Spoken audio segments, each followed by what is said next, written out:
بسم اللہ الرحمن الرحیم۔ ایک سوال بہت سے لوگ کرتے ہیں کہ اسلام کے اندر مرد کو 4 نکاح کرنے، 4 شادیاں کرنے کی اجازت ہے، جبکہ عورت کو صرف ایک وقت میں ایک ہی مرد کے ساتھ نکاح کرنے کی، شادی کرنے کی اجازت ہے۔ اس کی وجہ کیا ہے؟ عورت کو ایک ہی وقت میں 4 مردوں سے نکاح کرنے اور شادی کرنے کی اجازت کیوں نہیں دی گئی؟ تو آئیے اس سوال، اس اعتراض کا جواب سنتے ہیں۔ سب سے پہلے ہمارے ذہنوں میں یہ بات، بلکہ ہمارا یہ مسلمان کا عقیدہ ہے کہ ہر چیز کا جو خالق اور مالک ہے، جو باری ہے، جو بنانے والا ہے، وہ اللہ رب العزت کی ذات ہے۔ جس انسان کے لیے اس نے جو کچھ پیدا فرمایا، وہ انسان کی بہتری کے لیے پیدا فرمایا۔ جس مخلوق کو اس نے جس فطرت پر پیدا فرمایا، وہی فطرت اس کے لیے بہتر تھی۔ اللہ رب العزت کے جتنے بھی عطا کردہ احکامات اس کی مخلوق کے لیے ہیں، انسانوں کے لیے ہیں، تو انسانیت کی بھلائی بھی انہی احکامات میں ہے کہ اللہ رب العزت نے جس طرح جس کی فطرت بنائی، اسی طرح اللہ رب العزت نے اسے احکامات بھی عطا فرمائے۔ اب یہ اعتراض کہ عورت کو 4 نکاح کرنے کی بیک وقت اجازت کیوں نہیں دی جاتی؟ مسلمان ہو، ہندو ہو، عیسائی ہو، یہودی ہو، سکھ ہو، دنیا کا کوئی بھی مذہب ہو، کسی مذہب میں بھی عورت کو ایک وقت میں 4 مردوں سے شادی کرنے، نکاح کرنے کی اجازت نہیں ہے۔ کسی بھی مذہب نے اپنے ماننے والوں کو یہ اجازت نہیں دی کہ ایک عورت ایک ہی وقت میں 4 مردوں سے وہ نکاح کرے۔ اللہ رب العزت نے قرآن مجید میں ارشاد فرمایا کہ یا ایھا الناس انا خلقناکم من ذکر و انثی وجعلناکم شعوبا وقبائل لتعارفوا ان اکرمکم عند اللہ اتقاکم ان اللہ علیم خبیر۔ کہ اے لوگو، ہم نے تمہیں ایک مرد اور ایک عورت سے پیدا فرمایا، اور ہم نے تمہارے جو شاخیں، تمہارے قبیلے بنائے، تمہیں قوموں میں تقسیم کیا۔ اس کی وجہ کیا تھی؟ لِتَعَارَفُوا، تمہاری ذاتیں بنائی، تمہاری قومیں بنائیں، تمہارے قبائل بنائے، قبیلے بنائے۔ اس کی وجہ اللہ رب العزت نے ارشاد فرمائی لِتَعَارَفُوا، تاکہ تم آپس میں ایک دوسرے کو پہچان رکھ سکو۔ اب اگر عورت کو ایک ہی وقت میں 4 مردوں سے نکاح کرنے کی اجازت دی جائے تو لِتَعَارَفُوا پر عمل نہیں ہو سکے گا، کہ ایک دوسرے کی پہچان نہیں ہو سکے گی۔ وہ کیسے؟ اگر عورت ایک ہی وقت میں 4 مردوں سے نکاح کرتی ہے اور اس کے ہاں بچے کی ولادت ہوتی ہے، تو آپ بتائیں، آپ سوچیں کہ وہ بچہ کس مرد کا کہلائے گا؟ کیا اس سے نسب جو ہے وہ محفوظ ہو سکے گا؟ نسب کی حفاظت ہو سکے گی؟ کیا ہم کہہ سکیں گے کہ یہ پہلے شوہر کا ہے، دوسرے کا ہے، تیسرے کا ہے یا چوتھے کا ہے؟ نہیں ہو سکتی۔ نسب کی حفاظت کا سب سے بڑا مسئلہ ہے اس میں کہ بچے کو اپنے باپ کا علم نہیں ہوگا، نسب کی حفاظت نہیں ہوگی، جس کی وجہ سے وراثت کے بہت سے مشکل اور جو پیچیدہ مسائل ہیں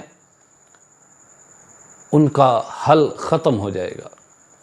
رشتوں کے حلال و حرام کے جو مسائل ہیں ان کی کوئی سمجھ نہیں آئے گی، معاشرتی مسائل کا انبار ہو جائے گا۔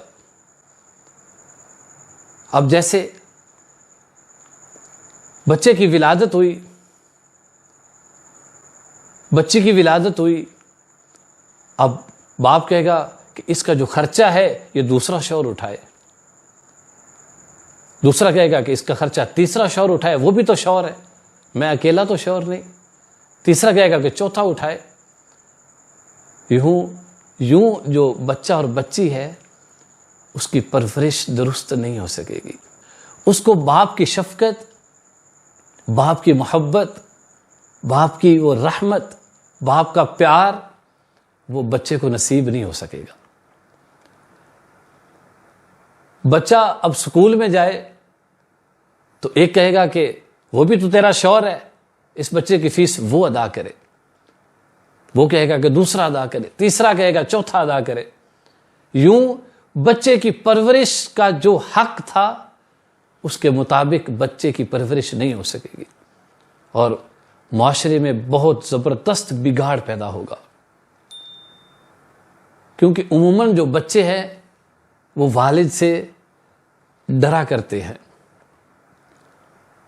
ان کی بات معاشرتی مسائل میں زیادہ مانی جاتی ہے۔ بچوں کے اخلاق سنوارنے میں جہاں ماں کا کردار ہے وہاں والد کا بھی کردار بہت بڑا ہے۔ اب اس کو بچے کو والد کی محبت اور شفقت اور وقت مل ہی نہیں رہا۔ بچہ اسکول میں جائے گا تو خرچہ کرنے کو کوئی تیار نہیں، بچہ ضائع ہو گیا۔ اب وہ بدمعاش بنے، وہ جو بھی بنے، اب ماں پریشان ہوگی کہ 4 شوہروں کے ہوتے ہوئے بھی کوئی اس کا باپ نہیں۔ اسی طرح جب بچی ہے تو بچی بڑی ہوگی، جوان ہوگی، اس کے آگے پھر نکاح کے مسائل، اس کو ضروری جہیز دینا ہے۔ اب جس طرح کا اب دور چل رہا ہے، اب لاکھوں کا مال ہو تو بچی کو جہیز دیا جاتا ہے، کوئی باپ تیار نہیں ہوگا۔ لیکن اگر باپ ایک ہو تو وہ مشقت کر کے بھی اپنی بچی کو جہیز دیتا ہے۔ اسی لیے اسلام نے ایک باپ، ایک وقت میں عورت کو ایک شخص سے شادی کرنے کی اجازت دی تاکہ جو بچے ہیں ان کا باپ ایک ہو، بچے ضائع نہ ہوں، بچوں کو اپنے والد کی شفقت برابر ملتی رہے۔ اب دوسری طرف آئیں، اب جو منہ پھٹ عورت یہ کہے کہ اسلام نے مردوں کو اجازت دی، ہم عورتوں کو بھی اجازت دے، تو ایسی عورت خوب کان کھول کر سنے کہ جب 4 مردوں سے شادی ہوگی تو وہ بتائے کہ اس کے لیے کون سا مرد الگ گھر بنائے گا، کون لاکھوں روپے اور کروڑوں روپے مکان پر لگائے گا کہ تیرے لیے ہے صرف۔ وہ یہی کہے گا کہ تو دوسرے شوہر کے ساتھ رہے، وہ کہے گا تو دوسرے کے ساتھ رہے۔ اس کو عزت کی روٹی ایک گھر میں نصیب نہیں ہوگی۔ اور پھر اگر کسی شوہر نے اپنی خواہش کو پورا کرنا ہے کسی خاص دن پر، تو اگر وہ عورت کو اپنے پاس بلائے، اسی وقت دوسرا مرد بلائے، تیسرا بھی اسی وقت بلائے، چوتھا بھی اسی وقت بلائے، تو بتائیں عورت کہاں جائے گی؟ عورت کے لیے کتنا مشکل ہوگا ایک مرد کے لیے روزانہ کھانا بنانا، اس کے بچوں کے لیے کھانا بنانا، اپنے بچوں کے لیے کھانا بنانا۔ عورت تھک جاتی ہے کیونکہ عورت صنف نازک ہے۔ جب 4 مردوں کے لیے روز کھانا بنایا جائے گا، اب 4 مردوں کے والدین بھی اگر ان کے ساتھ ہوں، بچے بھی ہوں، صرف ایک سوٹ روز کا استری کرنا پڑے، تو بتائیں عورت کی زندگی عذاب ہوگی یا نہیں ہوگی؟ اسلام جو ہے بڑا صاف ستھرا اور فطرت کا دین ہے۔ اللہ رب العزت نے اپنی بندیوں پر یہ رحم فرمایا، اللہ رب العزت نے ان پر وہ بوجھ نہیں ڈالا جو وہ نہ اٹھا سکے۔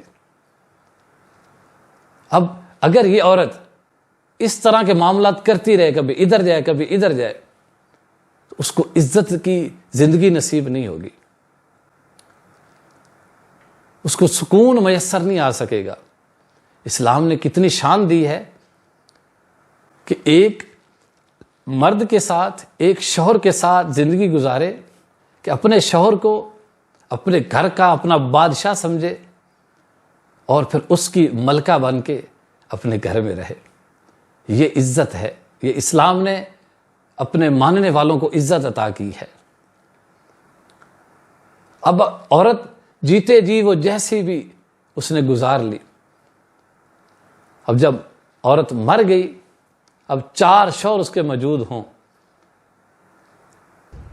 تو تدفین کا، تجہیز و تکفین کا جو معاملات ہیں اس پر بھی اخراجات ہوتے ہیں. اب جوں جوں مہنگائی کا دور آگے بڑھ رہا ہے، مزید معاملات بڑھیں گے. غریب بھی لوگ ہوں گے، امیر بھی لوگ ہوں گے.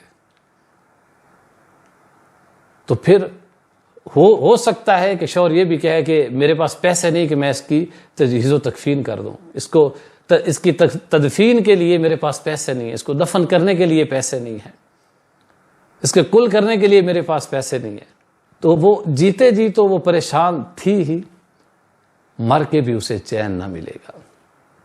اس لیے اے میرے مسلمان بھائیوں، اے مسلمان بہنوں، اللہ رب العزت نے جو احکامات ہمیں عطا فرمائے، ہمیں دل و جان سے انہیں قبول کرنا چاہیے، ان کو ماننا چاہیے، اور جو اللہ کے فیصلے ہیں ہمیں ان سے ہر وقت راضی رہنا چاہیے.